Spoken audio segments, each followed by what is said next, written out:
मैं M study digital platform से आप लोगों को इंग्लिश विषय की कुछ जानकारी देने जा रहा हूं। बीएसटीसी और पीटीटी के लिए मैं आप लोगों से आज बात करने जा रहा हूं।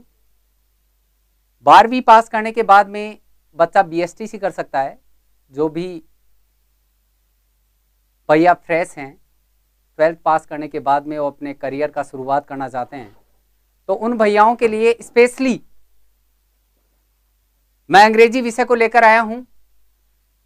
बीएसटीसी उत्तीर्ण होते ही आप 3rd ग्रेड एग्जाम दे सकते हो और एक 3rd ग्रेड टीचर से अपने करियर की शुरुआत कर सकते हो। आप रीट एग्जाम क्वालिफाई करके अपने करियर का आप स्टार्टिंग कर सकते हो। दूसरी बात, प्री बीएड पीटीटी टेस्ट होता है। बीए करने के बाद में, ग्रेजुएशन करने के बाद में जो भी और भैया या जो भी प्रतियोगी टीचिंग लाइन में जाना चाहता है उसको पहले प्री बीएड का टेस्ट फाइट करना होता है और बाद में 3rd ग्रेड, 2nd ग्रेड या 1st ग्रेड टीचर के लिए उन्हें अप्लाई करना होता है। मैं आप सभी भैयाओं को बता देना चाहता हूं कि अंग्रेजी विषय जो और बीएसटीसी के लिए है, इसमें आपके और इंग्लिश के 20 क्वेश्चंस आने वाले हैं। ये 20 क्वेश्चन 60 अंक के होंगे, कंपलसरी इंग्लिश होता है। आप सभी को अंग्रेजी विषय की जानकारी होनी चाहिए। दूसरी बात करने जा रहा हूं मैं, और बीएड के अंदर, पीटीटी के अंदर, तो पीटीटी के अंदर हिंदी और इंग्लिश है। आप दोनों लैंग्वेज में से कोई भी लैंग्वेज चूज कर सकते हो। मैं तो जहां तक कहूंगा, मैं अंग्रेजी और विषय का अध्यापक हूं, तो मैं तो रिकमेंड जो करने जा रहा हूं वो अंग्रेजी विषय की करने जा रहा हूं। मैं हिंदी की बात नहीं करूंगा। मैं तो ज्यादा से ज्यादा और भैयाओं से निवेदन करूंगा कि वो अंग्रेजी को अपने दिल से लगाएं और इंग्लिश को सीखें, क्योंकि अंग्रेजी जो है वो इंटरनेशनल लैंग्वेज है, अंतरराष्ट्रीय भाषा है। मैं आप सभी को बता देना चाहता हूं, हिंदी से हम कन्वर्सेशन केवल हमारे इंडिया में कर सकते हैं। इंडिया में भी समस्त स्टेट्स में हम नहीं कर सकते, लेकिन अंग्रेजी विषय जो है, मैं हिंदी की बुराई नहीं कर रहा क्योंकि हमारी राजभाषा है, लेकिन मैं आप लोगों को बता दूं कि अंग्रेजी जो है वो इंटरनेशनल लैंग्वेज है, अंतरराष्ट्रीय भाषा है। आप कहीं पर भी जाइए, थोड़ा बहुत हमें जानकारी होना ही चाहिए। जरूरी नहीं हमारी जॉब लगे, ना भी लगे तो भी कम से कम हम हमारी आगामी जनरेशन को अंग्रेजी विषय के बारे में अगर हम जानते हैं तो कुछ जानकारी दे सकते हैं। तो मैं आपसे बीएसटीसी और पीटीटी का जो कॉमनली जो टॉपिक है, मैं उस टॉपिक को आप लोगों के सामने लेकर आया हूं। नमस्कार मुकेश, बहुत अच्छी बात। गुड इवनिंग प्रिया मिश्रा जो है, प्रियंका मिश्रा। मैं आपसे ये बाद में बात करूंगा क्योंकि मैं आपके कमेंट्स नहीं देख सकता, और आप जो है अगर मैं नहीं भी देखूं तो आप इन चीज़ों के ऊपर ध्यान ना दें। हमारा मेन टारगेट, हमारा जो मेन लक्ष्य है, उसको हमें केंद्र बिंदु बनाना है। अपने टारगेट के ऊपर हमारी दृष्टि को बनाए रखना है। मैं कहता हूं 101% हमें हमारे लक्ष्य को अचीव करने में कितनी भी प्रॉब्लम्स आए, लेकिन हम उस लक्ष्य को अचीव करेंगे। आप सभी जानते हो, अगर हम एक चीज के पीछे पड़ जाते हैं तो हमारा लक्ष्य हमसे दूर कितना ही भागे, एक न एक दिन उसे हमारे करीब आना ही पड़ता है। तो दोस्तों, मैं आपसे बात करूं बीएसटीसी की और पीटीटी की, जो अपने करियर के शुरुआती, जिनको मैं कह सकता हूं कि स्टार्टिंग जो एग्जाम्स हैं, इनको हम कैसे फाइट करें, इनकी रणनीति क्या है, हम कैसे पढ़ें, इन चीजों के बारे में हम क्लास में डिस्कस करेंगे। और किस तरीके से पढ़ें, एक तो पढ़ाई के अंदर कंटिन्यूटी होनी चाहिए, बेहद जरूरी है। रेगुलरिटी बेहद जरूरी है। दूसरी बात, पंक्चुअलिटी बेहद जरूरी है। अगर लाइफ में आपने रेगुलरिटी और पंक्चुअलिटी को एडॉप्ट कर लिया दोस्तों, 100% कह सकता हूं मैं कि आप अपने लक्ष्य को प्राप्त करोगे। 101%, चाहे कुछ भी हो जाइए, लेकिन जो हमारा टाइम टेबल हम लोगों ने सेट कर रखा है कि मुझे दिन में 2 घंटे पढ़ाई करनी है, मुझे रात को 3 घंटे स्टडी करना है, उस टाइम में आपको कभी भी कोताही नहीं बरतनी है। अर्थात टाइम के अकॉर्डिंग आपको स्टडी करना है। मैं ये नहीं कहता आप 5 घंटे पढ़िए, मैं ये नहीं कहता आप 10 घंटे पढ़िए, नो, मैं कहता हूं आप 2 ही घंटे पढ़िए, बट रेगुलर पढ़िए। अगर आप कंटिन्यू कछुए की तरह चलते हो तो दोस्तों, खरगोश तेज दौड़ने वाला भी रास्ते में अटक जाता है, और कछुआ जो कि धीरे चलता है लेकिन लगातार चलता है और वो अपनी मंजिल को प्राप्त कर लेता है। इंग्लिश में भी कहा गया है कि slow and steady wins the race, धीरे और लगातार चलने से रेस को जीता जाता है। मैं आप सभी लोगों से निवेदन करूंगा, मेरे सभी भाइयों से निवेदन करूंगा कि ये कोरोना जैसी वैश्विक जो महामारी हमारे सामने आई है, जो कि ऑफलाइन क्लासेस हमारे सारे बंद हो चुके हैं, पता नहीं आगामी टाइम में कब से इनकी शुरुआत होगी। तो मैं सभी लोगों से निवेदन करूंगा, आप घर रहिए और घर पर आप आराम से बैठकर और अपने विषय विशेषज्ञ उनसे आप अपने मनपसंद के टीचर से, जिससे आप चाहते हो कि मैं स्टडी करूं, तो इस चीज का आपको ध्यान ही रखना है। तो आप आराम से बैठकर पढ़ाई कर सकते हैं। चलो हम हमारे टॉपिक के ऊपर ध्यान देते हैं। देखें हमारा टॉपिक आज का, और वो है सेंटेंस का स्ट्रक्चर, जो बीएसटीसी के अंदर भी है और पीटीटी के अंदर भी है। जी हाँ दोस्तों, देखो सेंटेंस की हम बात कर रहे हैं। सबसे पहले सेंटेंस की बात कर रहे हैं हम, सेंटेंस की बात कर रहे हैं हम। हाँ, और दूसरे भाइयों से मैं निवेदन करना चाहूंगा कि आप ज्यादा से ज्यादा इस वीडियो को जो है और लाइक करें, सब्सक्राइब करें दोस्तों, अधिक से अधिक आप इसे शेयर भी करें अपने दोस्तों में, ठीक है ना। मैं आप सभी भाई लोगों का बहुत अधिक और प्रेम चाहता हूं इस चीज के लिए, क्योंकि मैं ग्रामीण परिवेश से आप लोगों के सामने आया हूं और एक ग्रामीण परिवेश के व्यक्ति की मैं परिस्थितियों को अच्छे से समझता हूं कि एक गांव का व्यक्ति किस तरह से स्ट्रगल करके इस मुकाम तक पहुंचता है। मैं सभी का प्रेम और स्नेह प्राप्त करने का और भरसक अथक प्रयास करूंगा कि आप अधिक से अधिक मुझे अपना और प्यार बांटें। तो मैं कहूंगा कि आप इस वीडियो को अधिक से अधिक लाइक, सब्सक्राइब और शेयर करेंगे। हम सबसे पहले सेंटेंस की बात कर रहे हैं। जी हाँ दोस्तों, सेंटेंस जो होता है इंग्लिश का रीढ़ का हड्डी हुआ करता है। चाहे कोई सी भी लैंग्वेज हो, चाहे लैंग्वेज संस्कृत हो, चाहे लैंग्वेज इंग्लिश हो, चाहे लैंग्वेज हिंदी हो, हमें सेंटेंस की जानकारी होनी चाहिए। यह हमारा टॉपिक बीएसटीसी के अंदर भी है और पीटीटी के अंदर भी है। मैं इसी टॉपिक के ऊपर आज आपसे मेरा ज्ञान साझा करना चाहूंगा। देखिए सेंटेंस की मैं बात करूं तो हिंदी में हम बात करते हैं कि सेंटेंस क्या होता है, कि सेंटेंस वो होता है जिसका उद्देश्य और विधेय होता है।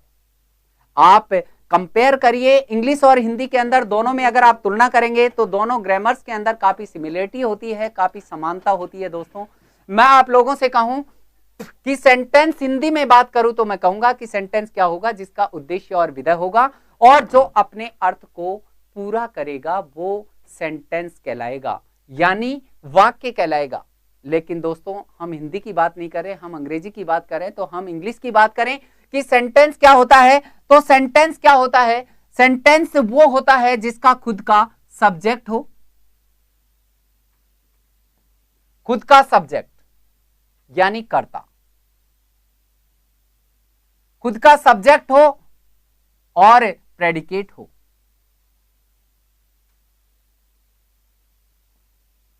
प्रेडिकेट इट मीन्स विधेय, जिसका खुद का कर्ता और यानी सब्जेक्ट और प्रेडिकेट यानी विधेय हो, और जो अपने मीनिंग को कंप्लीट करे,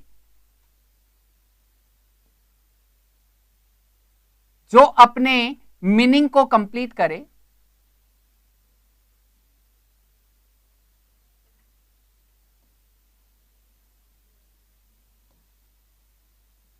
कंप्लीट करे दोस्तों, वो होगा क्या, सेंटेंस। पहली बात तो मैंने आपसे बात करी कि सेंटेंस यानी वाक्य क्या होगा, तो वाक्य वो होगा जिसमें उसका खुद का सब्जेक्ट हो और प्रेडिकेट हो और जो अपने मीनिंग को पूरा करे, वो क्या कहलाएगा दोस्तों, वो सेंटेंस कहलाएगा। लेकिन सेंटेंस यहीं तक खत्म नहीं होता, सेंटेंस के कई सारे एलिमेंट्स होते हैं।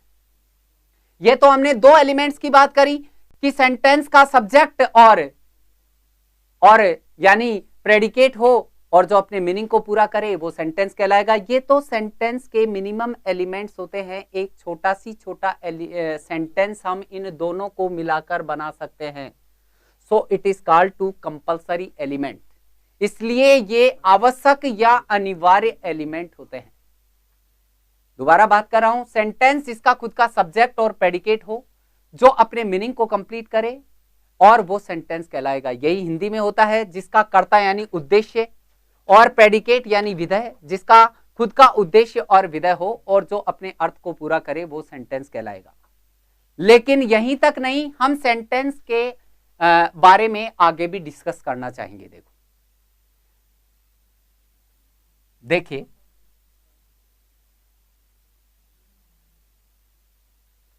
सेंटेंस के हम एलिमेंट्स की बात करते हैं। एलिमेंट्स का मतलब होता है तत्व। जी हां दोस्तों, सेंटेंस के एलिमेंट्स की हम बात करें तो सेंटेंस के एक तो मिनिमम और दूसरा मैक्सिमम, एक तो मिनिमम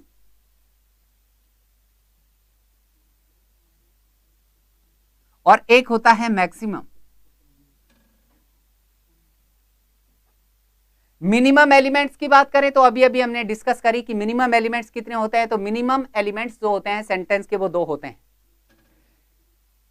सेंटेंस के मिनिमम एलिमेंट्स 2, और वो दोनों एलिमेंट्स हम देख चुके हैं, एस और प्रेडिकेट, यानी इसको हम दूसरे शब्दों में वर्ब भी बोल सकते हैं, यानी subject plus verb is the minimum element, is the compulsory element, is the obligatory element. ये सेंटेंस के आवश्यक बाध्य एलिमेंट होते हैं। इनके बिना तो सेंटेंस बनता ही नहीं है।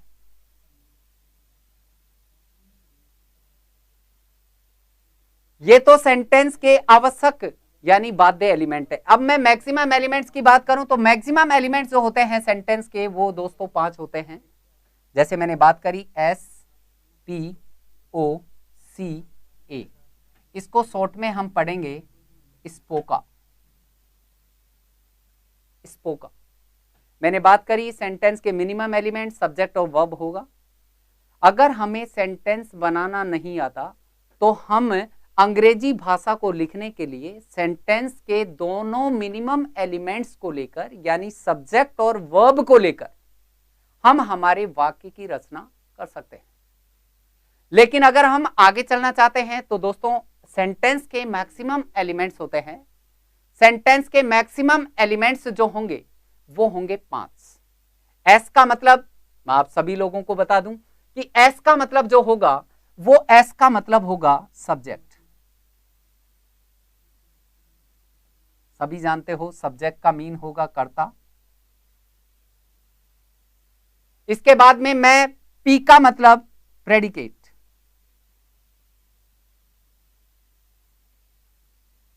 प्रेडिकेट का मतलब मैंने अभी अभी आपसे बात करी, विधेय, या इसे वर्ब वाला हिस्सा भी बोल सकते हैं, हम वर्ब वाला पार्ट भी बोल सकते हैं। इसके बाद में मैंने आपसे बात करी कि ओ का मतलब जो होगा वो होगा ऑब्जेक्ट। ऑब्जेक्ट का मतलब होगा दोस्तों कर्म। ऑब्जेक्ट इट मींस कर्म। इसके बाद में मैंने बात करी, सी का मतलब होता है कॉम्प्लीमेंट। जी हां दोस्तों, कॉम्प्लीमेंट का मतलब होगा पूरक। और मैंने आगे बात करी कि ए का मतलब होगा वो होगा एडवर्ब। एडवर्ब का मतलब होगा क्रिया विशेषण।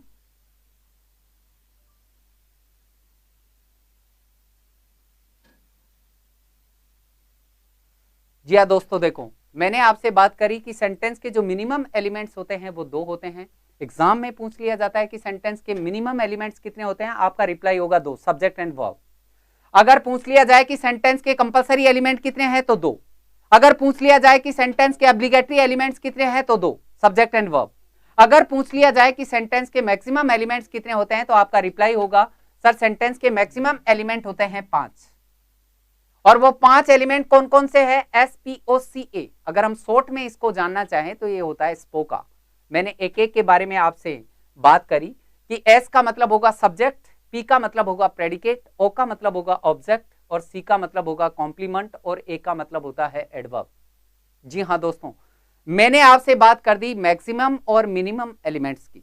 मैं आप लोगों को बता दूं कि अगर हम सेंटेंस की तुलना एक किसी भी मानवीय प्राणी या किसी भी क्रीचर से करें तो ठीक एक मानवीय प्राणी या किसी भी प्राणी के ऊपर यह स्ट्रक्चर लागू होता है।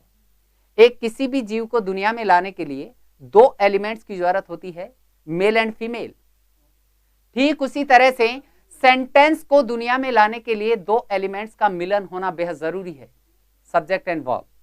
Subject and verb. दूसरी मैंने बात करी कि जो हमारा बॉडी दुनिया में बनकर आता है, मैं आप लोगों को बता दूं कि जो भी बॉडी हमारा बनकर आया उसमें अधिकतम जो मैक्सिमम एलिमेंट्स होते हैं वो होते हैं 5। मानवीय शरीर 5 तत्वों से मिलकर बना है। जी हाँ दोस्तों, यही नियम हमारे सेंटेंस के ऊपर लागू होता है। Male and female, subject and verb होता है, दोनों का और मिलन होना बेहद जरूरी है, तभी सेंटेंस का जन्म हो सकता है। बाद में मैंने बात करी कि जो सेंटेंस दुनिया में बनकर आया उस सेंटेंस में अधिकतम कितने एलिमेंट्स होते हैं, तो अधिकतम 5 एलिमेंट्स होते हैं, और वो 5 एलिमेंट्स है SPOCA, स्पोका। मैंने आपसे बात करी। S का मतलब सब्जेक्ट बताया मैंने, P का मतलब प्रेडिकेट बताया मैंने, O का मतलब ऑब्जेक्ट, C का मतलब कॉम्प्लीमेंट और A का मतलब एडवर्ब बताया। दूसरी मैं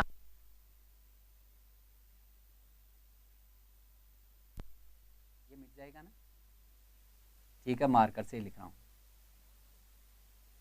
यार, मिट कौन रहे, 500 लगाऊं, 500 ही तो लगा दिया।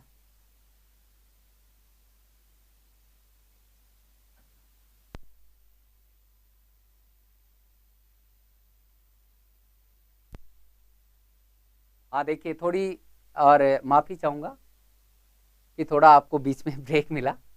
दोबारा आ जाइए। मार्कर से मैं लिख रहा हूं, देखिए मार्कर से, और मैं लिखने का प्रयास करता हूं। इसके ऊपर डिजिटल बोर्ड है। मैं अब आगे बात करने जा रहा हूं कि सेंटेंस के जो 5 एलिमेंट हमने देखे ना दोस्तों, इन 5 एलिमेंट्स के बारे में आपको जानकारी होनी चाहिए। बच्चा क्या समझता है, सब्जेक्ट वर्ब और कोई भी एलिमेंट आए आगे सीधा ऑब्जेक्ट पड़ता है, उसको डायरेक्टली ऑब्जेक्ट पड़ेगा। बिल्कुल, अच्छा, आप इस वीडियो को ज्यादा से ज्यादा लाइक करेंगे दोस्तों, शेयर भी करेंगे, सब्सक्राइब भी करेंगे। ये मेरा आप लोगों से निवेदन है, आप लोगों से humbly request, politely request again and again, please like, share and subscribe. दूसरी बात कर रहा हूं कि अधिकतम विद्यार्थी क्या जानते हैं कि साहब सब्जेक्ट होता है, वर्ब होता है और ऑब्जेक्ट होता है, यही सेंटेंस के एलिमेंट्स होते हैं। बिल्कुल गलत। सेंटेंस के 5 एलिमेंट्स हैं जिनके बारे में मैंने आप लोगों से बात करी, और वो बात करी मैंने कि SPOCA यानी स्पोका। अब S और P यानी सब्जेक्ट और verb is the compulsory element of the sentence. ये तो सेंटेंस के कंपल्सरी एलिमेंट्स होते हैं। फिर ऑब्जेक्ट और कॉम्प्लीमेंट और एडवर्ब, ये तीनों हमारे ऑप्शनल एलिमेंट्स होते हैं। जी हां दोस्तों, ये वर्ब के बाद हो भी सकते हैं, नहीं भी हो। इन तीनों में से कोई एक आ सकता है, चाहे ऑब्जेक्ट आ सकता है, कॉम्प्लीमेंट आ सकता है, एडवर्ब आ सकता है, या फिर ये तीनों आ सकते हैं। तो हमें इन चीजों को आइडेंटिफाई करना आना चाहिए कि डायरेक्टली जो स्टूडेंट्स होते हैं वो सब्जेक्ट वर्ब के बाद आए किसी भी एलिमेंट्स को ऑब्जेक्ट का ही नाम देते हैं। मैं आप लोगों को सिखाने का प्रयास कर रहा हूं कि आप सेंटेंस के स्ट्रक्चर को जानिए। सेंटेंस के स्ट्रक्चर को आप लोगों को जानना है कि सेंटेंस का जो स्ट्रक्चर है हमारा, उसमें कितने एलिमेंट्स और कहां कहां पर बैठते हैं। तो कंपल्सरी एलिमेंट्स तो ये है हमारे सब्जेक्ट और वर्ब, इनके बाद में ऑब्जेक्ट है, कॉम्प्लीमेंट है या एडवर्ब है, इसको जानना बेहद जरूरी है। तो सबसे पहले मैं आप लोगों से बात करने जाऊंगा कि ये कॉम्प्लीमेंट क्या होता है।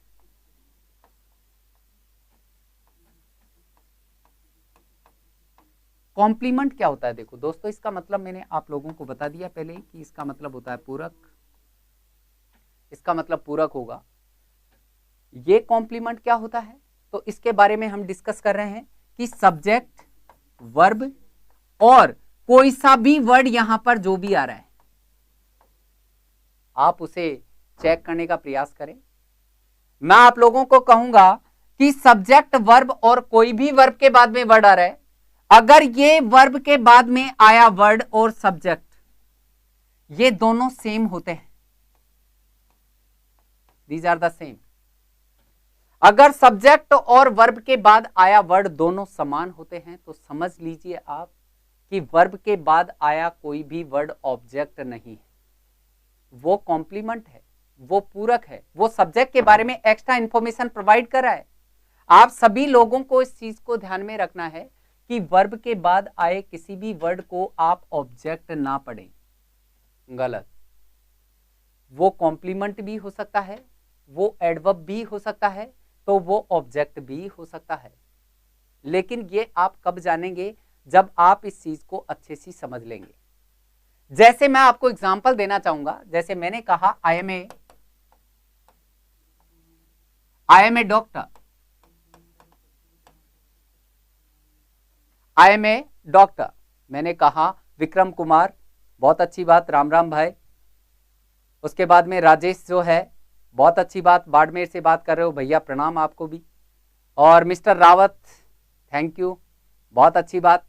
इसके बाद में पिंटू बोल रहा है, और जितेश रेवानी मेरा बहुत ही प्रिय स्टूडेंट रहा है, गुड इवनिंग बेटा, बहुत ही और शुक्रिया तेरा। देखो जितेश रेवानी जो तुंगा से है, मैं उसका नाम ले रहा हूं। देखिए मैं आपसे बात कर रहा हूं, I am a doctor, I am a doctor.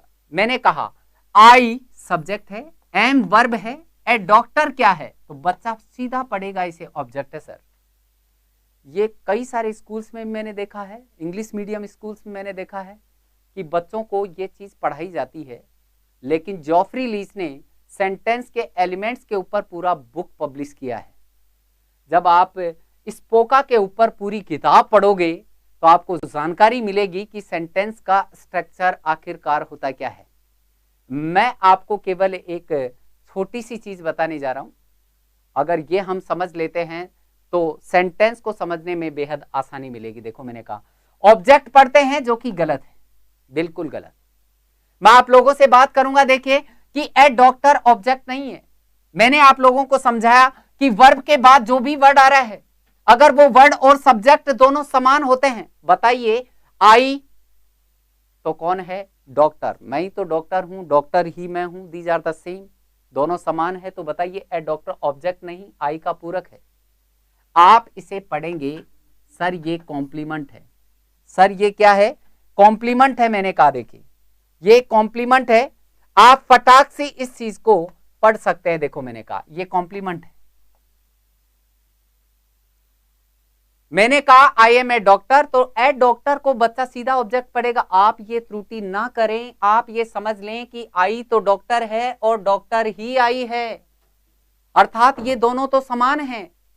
बताइए आई के बारे में एक्स्ट्रा इंफॉर्मेशन प्रोवाइड कर रहा है ए डॉक्टर साहब, तो आप सीधा उसे ऑब्जेक्ट ना बांधकर पढ़ेंगे सर कॉम्प्लीमेंट है। जैसे मैंने कहा देखिए सी इज ब्यूटीफुल।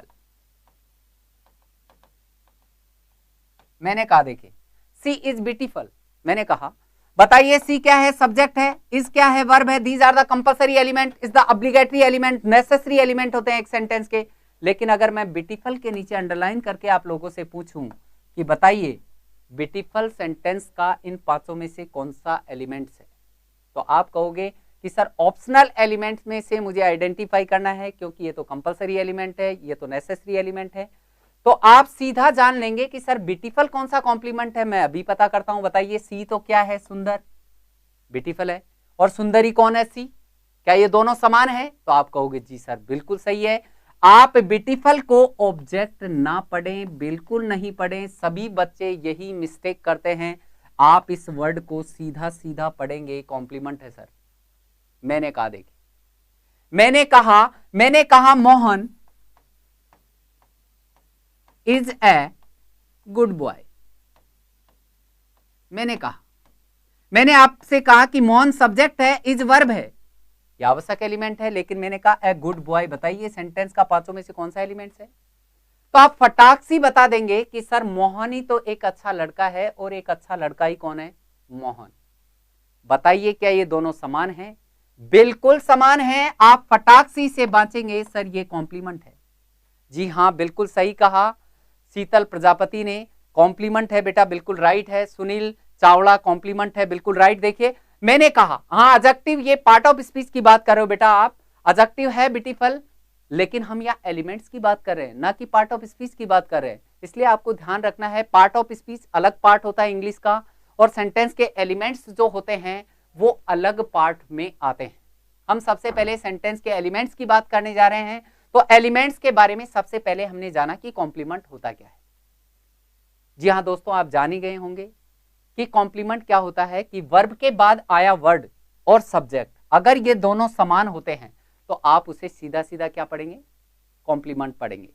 ठीक है, आगे हम बात कर रहे हैं, देखो आगे हम बात करने जा रहे हैं और वो ये है,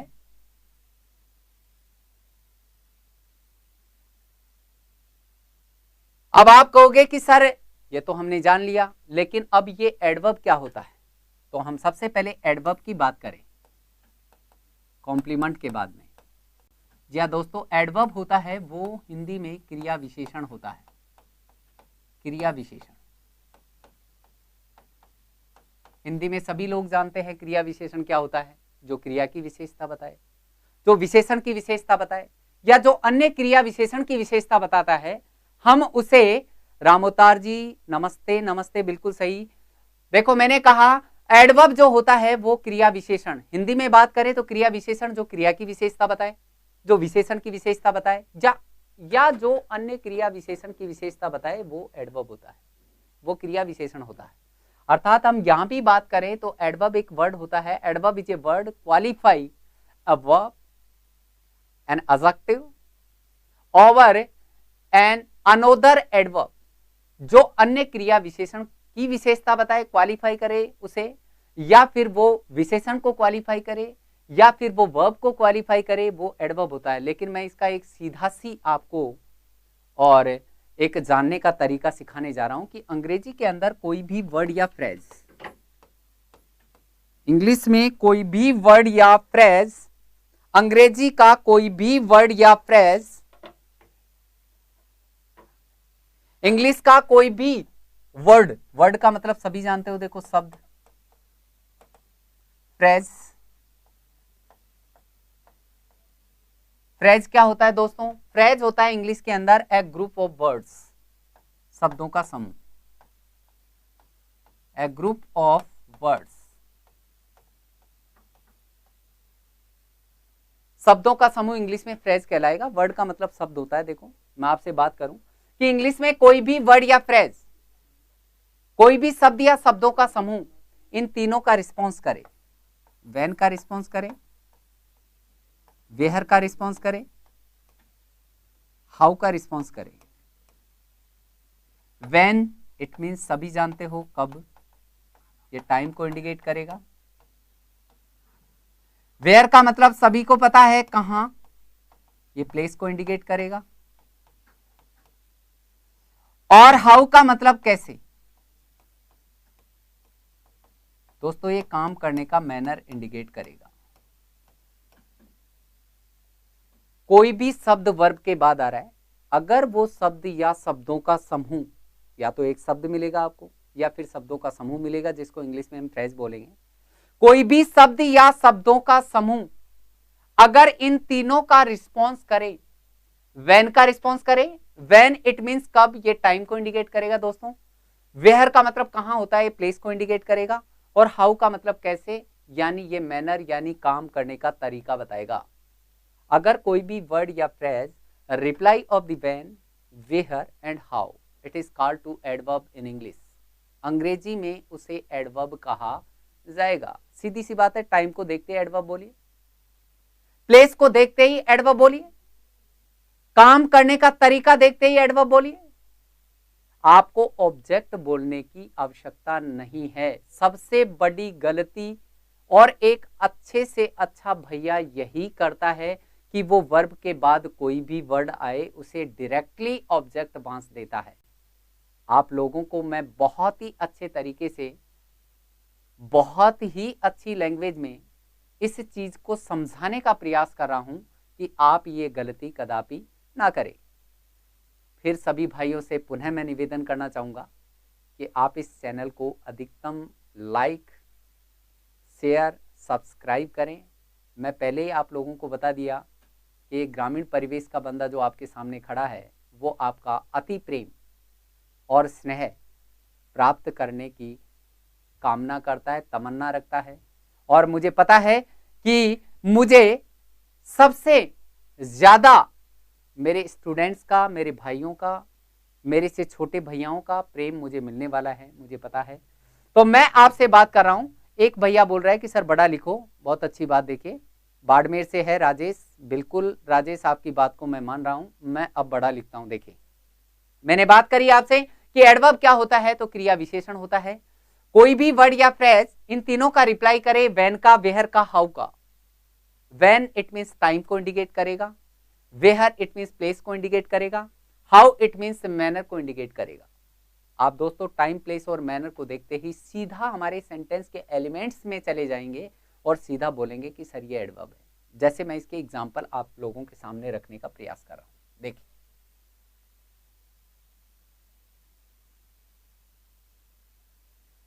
मैंने आपसे कहा, जैसे मैंने कहा आई लिव इन जयपुर। मैंने आपसे कहा आई लिव इन जयपुर, मैंने एक सेंटेंस दिया आई लिव इन जयपुर। मैंने कहा इन जयपुर के नीचे अंडरलाइन करके मैंने आप लोगों से कह दिया कि बताइए ये सेंटेंस का कौन सा एलिमेंट्स है। तो अगर एलिमेंट्स की बात हो रही है तो आपके भेजे में वो पांचों एलिमेंट्स आ जानी चाहिए। आपके दिमाग में आ जाएंगे SPO, SPOCA, स्पोका। सब्जेक्ट आपको मिलेगा, वर्ब आपको मिलेगा, इज द कंपल्सरी एलिमेंट। लेकिन इन जयपुर ये फ्रेज है, शब्दों का समूह है, एक अकेला वर्ड नहीं है, प्रीपोजिशनल फ्रेज जिसको हम बोलते हैं।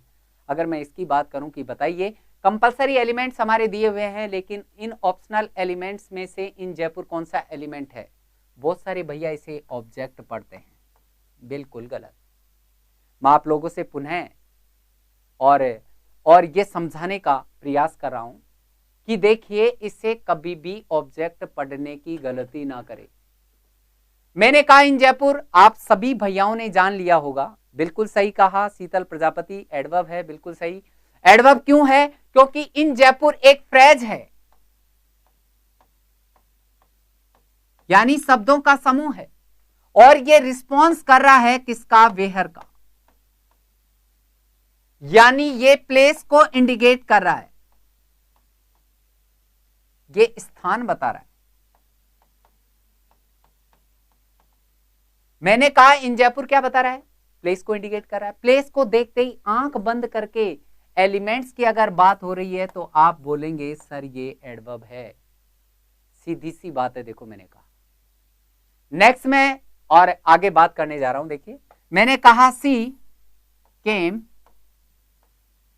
यस्टरडे, आई सी कब? कल, यस्टरडे। मैंने यस्टरडे के नीचे अंडरलाइन करके आप लोगों से पूछ लिया कि बताइए सेंटेंस का कौन सा एलिमेंट्स है, तो आप फटाक से आ जाएंगे कि सर सेंटेंस के 5 एलिमेंट्स होते हैं। स्पोका, जिसको हम बोलते हैं SPOCA, और इनमें से कौन सा एलिमेंट्स है? तो मैंने अभी आपसे एडवर्ब के बारे में चर्चा करी। तो एडवर्ब क्या होता है? जो व्हेन, वेयर और हाउ का रिस्पॉन्स करे। बताइए दोस्तों, यस्टरडे व्हेन का रिप्लाई कर रहा है, वेयर का या हाउ का? तो सीधी सी बात आपके भेजे में समझ में आ जाएगी कि ये व्हेन का रिप्लाई कर रहा है, ये टाइम को इंडिकेट कर रहा है। बिल्कुल सही, आप सही बोल रहे हो, ये टाइम को इंडिकेट कर रहा है, और जो टाइम को इंडिकेट करता है यानी व्हेन का रिस्पॉन्स कर रहा है, और व्हेन का रिस्पॉन्स कर रहा है तो जी हाँ दोस्तों, हम इसे सीधा बोल देंगे कि सर ये एडवर्ब है। एडवर्ब है, क्रिया विशेषण है। एलिमेंट्स को जानना कितना सरल है दोस्तों। मैं आप लोगों को कह दूं कि अंग्रेजी भाषा को आप कभी भी हार्ड ना समझें। इंग्लिश लैंग्वेज इतना इजी लैंग्वेज है, इतना आसान भाषा है कि आप अपने लक्ष्य को, अपनी मंजिल को इस भाषा को चुनकर प्राप्त कर सकते हैं। मैंने बात करी यस्टरडे, तो यस्टरडे जो है ये टाइम को इंडिकेट कर रहा है, देखिए, और जो टाइम को इंडिकेट करेगा उसे मैं बोलूंगा एडवर्ब। इन जयपुर प्लेस को इंडिकेट कर रहा है, वेयर का रिस्पॉन्स किया। यस्टरडे व्हेन का रिस्पॉन्स कर रहा है, टाइम को इंडिकेट कर रहा है, मैं बोलूंगा इसे एडवर्ब। अब मैं बात करूं कि हाउ का रिस्पॉन्स करने वाला भी एडवर्ब होता है, तो मैं उसका एग्जांपल आप लोगों के सामने रख रहा हूं। देखिए मैं बात करूं,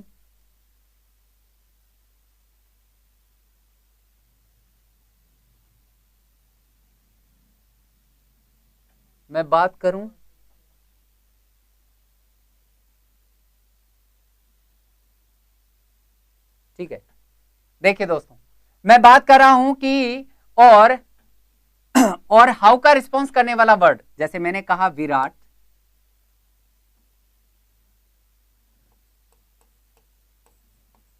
विराट प्लेज वेल, मैंने वेल के नीचे अंडरलाइन कर दिया। आप लोगों से कहा कि बताइए वेल कौन सा एलिमेंट है। विराट जो है ये सब्जेक्ट है, प्लेज जो है ये वर्ब है, ये तो कंपलसरी एलिमेंट है। अब मैंने कहा कि बताइए वेल कौन सा एलिमेंट है सेंटेंस का। भैया सीधा बोलता है सर ऑब्जेक्ट है। वर्ब के बाद कोई भी वर्ड आता है ना, हर कोई भैया आंख बंद करके बोलता है, क्योंकि उसने एक ही चीज पढ़ी है पूरी जिंदगी में, सब्जेक्ट वर्ब ऑब्जेक्ट। इसके अलावा वो कुछ भी नहीं जानता है। वो सीधा वर्ब के बाद जो कोई भी आ रहा है उसे सीधा ऑब्जेक्ट पढ़ेगा। आप ये त्रुटि ना करें दोस्तों।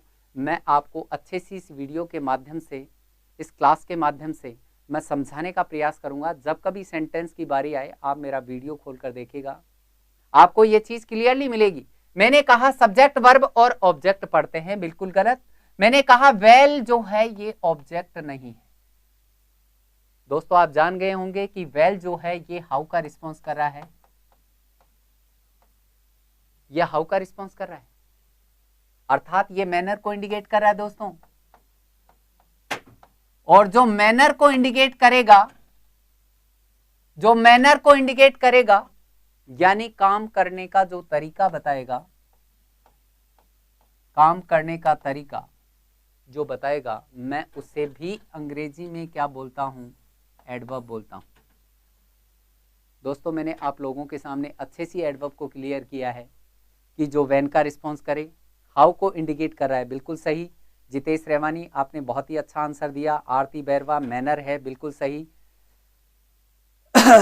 सर प्लीज वर्ड का साइज बड़ा करो, बिल्कुल करूंगा। और स्वाति बोल रही है, बहुत अच्छी बात। देखिए बेटा मैं आपसे डिस्कस कर रहा हूं, देखिए क्योंकि ये मेरा डिजिटल बोर्ड के ऊपर थोड़ा सी क्लास पहला है। देखिए मैं बोर्ड के ऊपर लिखता था तो थोड़ा सी मेरे से गड़बड़ हो रहा है, उसके लिए मैं माफी चाहूंगा। धीरे धीरे जैसे ही मेरा प्रैक्टिस पूरा हो जाएगा मैं बहुत ही क्लियरली और इन चीज़ों को आपके सामने रखूंगा, तो उसके लिए तो मैं आपसे माफ़ी चाहूँगा। देखो कई बार मेरे से गलती हो जाती है, त्रुटि हो जाती है, इस डिजिटल बोर्ड का मैंने कभी उपयोग नहीं किया है देखो, लेकिन अब जब कर रहा हूँ तो धीरे धीरे, और आप जानते हो practice makes a man perfect, कि अभ्यास मनुष्य को पूर्ण बनाता है। जैसे जैसे मैं और इस टेक्नोलॉजी का उपयोग करता जाऊँगा मैं इसमें बेहतरीन से बेहतरीन होता जाऊँगा। और ऐसे ही होता है दोस्तों, अगर आप रोज प्रैक्टिस करते हो, रोज अभ्यास करते हो, तो पढ़ाई का भी यही होता है, टीचिंग का भी यही मेथड है कि अगर आप प्रैक्टिस करते जाते हो, ज़्यादा से ज़्यादा चीज़ों का आप प्रैक्टिस करते हो। मैथमेटिक्स तो पूरा प्रैक्टिस के ऊपर है, इंग्लिश भी पूरा प्रैक्टिस के ऊपर है। देखिए आप अपने लक्ष्य को प्राप्त कर सकते हो। तो मैंने कहा वेल जो है ये हाउ का रिस्पॉन्स कर रहा है। तो दोस्तों देखो मैंने आपको एडवर्ब के बारे में बता दिया, मैंने आपको एडवर्ब के बारे में बताया कि एडवर्ब क्या है। मैंने आपको एडवर्ब के बारे में बताया कि एडवर्ब जो होगा वो व्हेन का रिस्पॉन्स करेगा, व्हेन का रिस्पॉन्स करेगा, हाउ का रिस्पॉन्स करेगा और वेयर का रिस्पॉन्स करेगा। यानी टाइम देखते ही, यानी प्लेस देखते ही, यानी मैनर देखते ही, टाइम समय, प्लेस स्थान, मैनर तरीका, टाइम प्लेस और मैनर को देखते ही दोस्तों आप सीधा अंग्रेजी में उस एलिमेंट को बांचेंगे एडवर्ब, एडवर्ब बांचेंगे, क्रिया विशेषण, सीधी सी बात। बताइए एडवर्ब को आइडेंटिफाई करना, पहचानना कितना आसान हो गया हमारे लिए। अगर वर्ब के बाद कोई भी शब्द या शब्दों का समूह, कोई भी वर्ड या फ्रेज अगर इन तीनों का रिस्पॉन्स करता है, टाइम सॉरी व्हेन का रिस्पॉन्स करता है यानी टाइम को इंडिकेट करता है, वेयर का रिस्पॉन्स करता है यानी प्लेस को इंडिकेट करता है, मैनर यानी हाउ का रिस्पॉन्स तरीका बताता है, तो आप सीधा बोलेंगे इसे सर एडवर्ब है। अब हमारा जो फाइनली एलिमेंट है वो है ऑब्जेक्ट। हम ऑब्जेक्ट के बारे में डिस्कस करना चाहेंगे कि सर फिर ये ऑब्जेक्ट होता है क्या है, हमने तो जिंदगी से ऑब्जेक्ट पढ़ा है वर्ब के बाद। तो दोस्तों हम ऑब्जेक्ट के बारे में डिस्कस करने जा रहे हैं। देखिए ऑब्जेक्ट क्या होता है, हम बात करें ऑब्जेक्ट की, बात करें हम कर्म, इसको जानना बेहद आसान है। मैंने कहा दोस्तों अगर कोई भी शब्द या शब्दों का समूह अगर कॉम्प्लीमेंट नहीं है,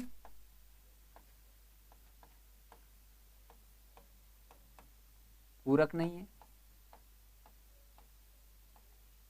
या फिर एडवर्ब नहीं है यानी क्रिया विशेषण नहीं है,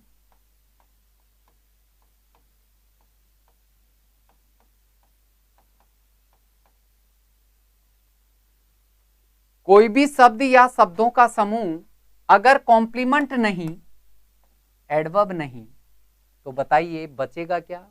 तो सीधा रिप्लाई होगा कि सर वो ऑब्जेक्ट होगा। सीधी सी बात है, जो बचेगा वो ऑब्जेक्ट है। आपने जान ही लिया कि सर कॉम्प्लीमेंट क्या होता है। तो वर्ब के बाद आया कोई भी शब्द या शब्दों का समूह अगर सेंटेंस के बारे में ही हमें जानकारी देता है, अगर सेंटेंस के सब्जेक्ट के बारे में ही हमें जानकारी देता है, यानी वो वर्ड या फ्रेज या subject these are the same, अगर वो दोनों समान हो तो हम उसे कॉम्प्लीमेंट पढ़ेंगे। दूसरी बात मैंने आपसे करी कि एडवर्ब क्या होता है। तो एडवर्ब क्या होता है मैंने बता दिया, व्हेन, वेयर और हाउ का रिस्पॉन्स करने वाला जो भी वर्ड या फ्रेज होगा वो होगा क्या? वो होगा एडवर्ब। मैं पुनः निवेदन करना चाहूंगा, आप ज्यादा से ज्यादा लाइक करें आप, और इसे सब्सक्राइब करें, अपने दोस्तों में शेयर भी करें भाइयों। आगे से पुनः मैं आपसे बात करता हूं कि ऑब्जेक्ट को जानना हमारे लिए बिल्कुल आसान है। जैसे मैंने कहा, देखिए एग्जाम्पल दे रहा हूं, मैं एग्जाम्पल पेश कर रहा हूं। देखिए सी राइट्स ए लेटर,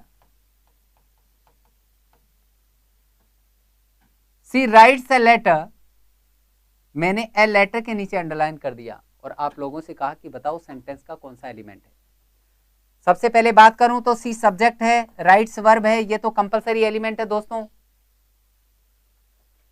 ये तो हमारा कंपलसरी एलिमेंट है। अब ऑप्शनल एलिमेंट्स में अगर हम आए तो या तो ऑब्जेक्ट है या कॉम्प्लीमेंट है या एडवर्ब है, इन तीनों में से कोई सा एक एलिमेंट होगा। अब कौन सा एलिमेंट है आप अच्छे से जान लो। क्या मैं सी को ए लेटर पढ़ सकता हूं? आप कहोगे बिल्कुल नहीं सर, सी एक सजीव प्राणी है, लेटर एक निर्जीव प्राणी है, मैं कभी भी एक लड़की को पत्र नहीं बोल सकता। इसका मतलब ए लेटर और सी समान नहीं है। आप कहेंगे सर ये कॉम्प्लीमेंट नहीं, बिल्कुल नहीं।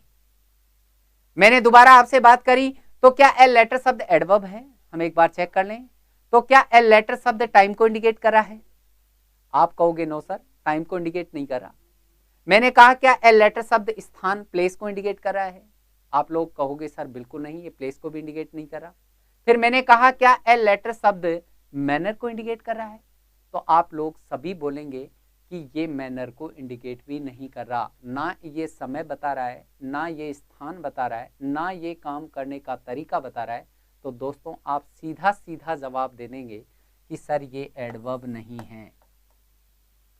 तो अब जो हमारे पास में बचा वो बचा क्या? तो आप कहोगे सर ऑप्शनल एलिमेंट्स में से अगर कॉम्प्लीमेंट और एडवर्ब नहीं है तो हमारे पास में केवल एक ही एलिमेंट बचता है और वो है ऑब्जेक्ट, वो है ऑब्जेक्ट। सीधी सी बात है दोस्तों, कॉम्प्लीमेंट को, एडवर्ब को अगर आप आइडेंटिफाई कर सकते हो तो कॉम्प्लीमेंट और एडवर्ब को आइडेंटिफाई करके आप पता लगा सकते हो अपने तीसरे ऑप्शनल एलिमेंट्स के बारे में कि ये ऑब्जेक्ट है। एडवर्ब और कॉम्प्लीमेंट नहीं है तो बचा वर्ड हमारे पास क्या है? वो बचा वर्ड हमारे पास ऑब्जेक्ट है। कभी भी जीवन में आप त्रुटि ना करें कि सब्जेक्ट वर्ब और वर्ब के बाद आया वर्ड ऑब्जेक्ट ही होता है। इस चीज को हम गलत साबित कर रहे हैं यहाँ पर आपके सामने। अब मैं एक चीज के बारे में पुनः आप लोगों से डिस्कस करना चाहूंगा कि जो कॉम्प्लीमेंट की हमने बात करी है दोस्तों, ये कॉम्प्लीमेंट भी इंग्लिश में 2 टाइप का होता है। कॉम्प्लीमेंट अंग्रेजी में 2 टाइप का होता है। मैंने आप लोगों से बात करी, मैंने एक ही टाइप के बारे में आप लोगों से बात करी, लेकिन ये कॉम्प्लीमेंट जो होता है ये अंग्रेजी में 2 टाइप का होता है और हम उसके बारे में डिस्कस करने जा रहे। देखिए, कॉम्प्लीमेंट हमने केवल सब्जेक्ट का जाना है।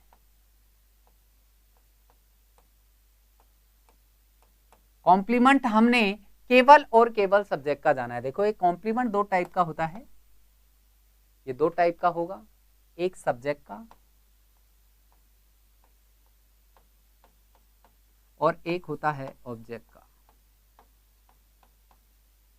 एक कर्ता का होगा और दूसरा कर्म का। दोस्तों, ये कॉम्प्लीमेंट भी आप जान रहे हो कितने टाइप का होता है, तो आपको पता होना चाहिए कि ये 2 टाइप का होता है। एक सब्जेक्ट का कॉम्प्लीमेंट होता है जो हम जान चुके हैं कि वर्ब के बाद आया कोई भी वर्ड या फ्रेज अगर वो सब्जेक्ट के बारे में ही बखान करता है, सब्जेक्ट के बारे में ही एक्स्ट्रा इन्फॉर्मेशन हमें प्रोवाइड करता है, तो हम उसे सब्जेक्ट का कॉम्प्लीमेंट बोलेंगे। जैसे मैंने अभी अभी आपसे बात करी कि सी इज ए टीचर। मैंने ए टीचर के नीचे अंडरलाइन कर दिया कि ए टीचर कौन सा एलिमेंट है, तो आप फटाक से बता देंगे सर सी तो ए टीचर है और ए टीचर ही सी है। इसका मतलब ये ए टीचर क्या है, कॉम्प्लीमेंट है। ये तो दोस्तों किसका कॉम्प्लीमेंट हुआ, सब्जेक्ट का। वर्ब के बाद आया कोई भी वर्ड अगर सब्जेक्ट के बारे में हमें अतिरिक्त जानकारी दे रहा है तो वो सब्जेक्ट का कॉम्प्लीमेंट होता है। लेकिन एक ऑब्जेक्ट का कॉम्प्लीमेंट भी होता है। दोस्तों, आपको ध्यान ही रखना है इस चीज का कि ऑब्जेक्ट का कॉम्प्लीमेंट होता क्या है, हम कैसे जाने कि ऑब्जेक्ट का कॉम्प्लीमेंट है। तो देखिए, मैं एक एग्जांपल आपके सामने पेश करूंगा, आप देखने का प्रयास करें। मैंने कहा देखो, we elected Modi prime minister.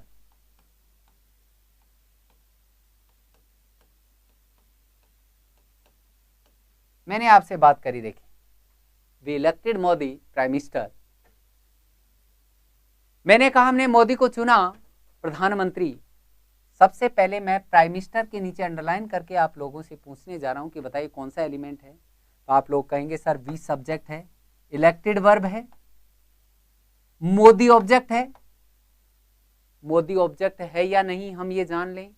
क्या वी यानी हम मोदी हैं, बिल्कुल नहीं। इसका मतलब मोदी सब्जेक्ट नहीं है या सब्जेक्ट के बारे में कोई भी हमें इंफॉर्मेशन नहीं दे रहा है, ये सब्जेक्ट का कॉम्प्लीमेंट नहीं है। क्या ये मोदी शब्द टाइम को इंडिकेट कर रहा है, आपने कहा नो सर। क्या ये प्लेस को इंडिकेट कर रहा है, नो सर। क्या ये मैनर को इंडिकेट कर रहा है, आपने कहा नो सर। तो अब ये एडवर्ब भी नहीं है, तो बचा क्या, ये ऑब्जेक्ट। अब इसके आगे प्राइम मिनिस्टर दिया हुआ है, इसके आगे और दीपक शर्मा जी, ऐसी इंग्लिश होती है, बिल्कुल होती है बेटा, क्योंकि आप पहली बार देख रहे हो, तो ऐसी भी अंग्रेजी होती है क्योंकि इनके बारे में आपको जानकारी नहीं है। देखो, मैं आपसे बात कर रहा हूं, प्राइम मिनिस्टर कौन, मोदी। प्रधानमंत्री कौन है, मोदी। अर्थात प्राइम मिनिस्टर और Modi these are the same, दोनों समान है। देखो, मैंने कहा इसका मतलब है मोदी ऑब्जेक्ट है और मोदी ही प्राइम मिनिस्टर है, इसलिए ये वर्ड कॉम्प्लीमेंट है। बट किसका है भाई, ऑब्जेक्ट का। अगर ऑब्जेक्ट के बाद आया शब्द, ऑब्जेक्ट के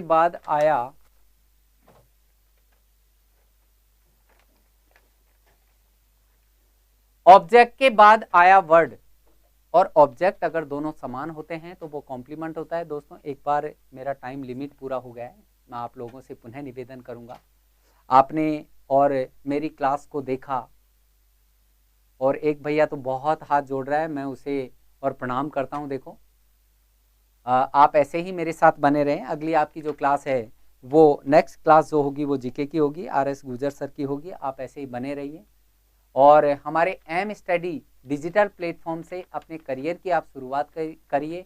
100% दावे के साथ कहता हूं कि आपको अपना लक्ष्य 99% नहीं 101% मिलेगा।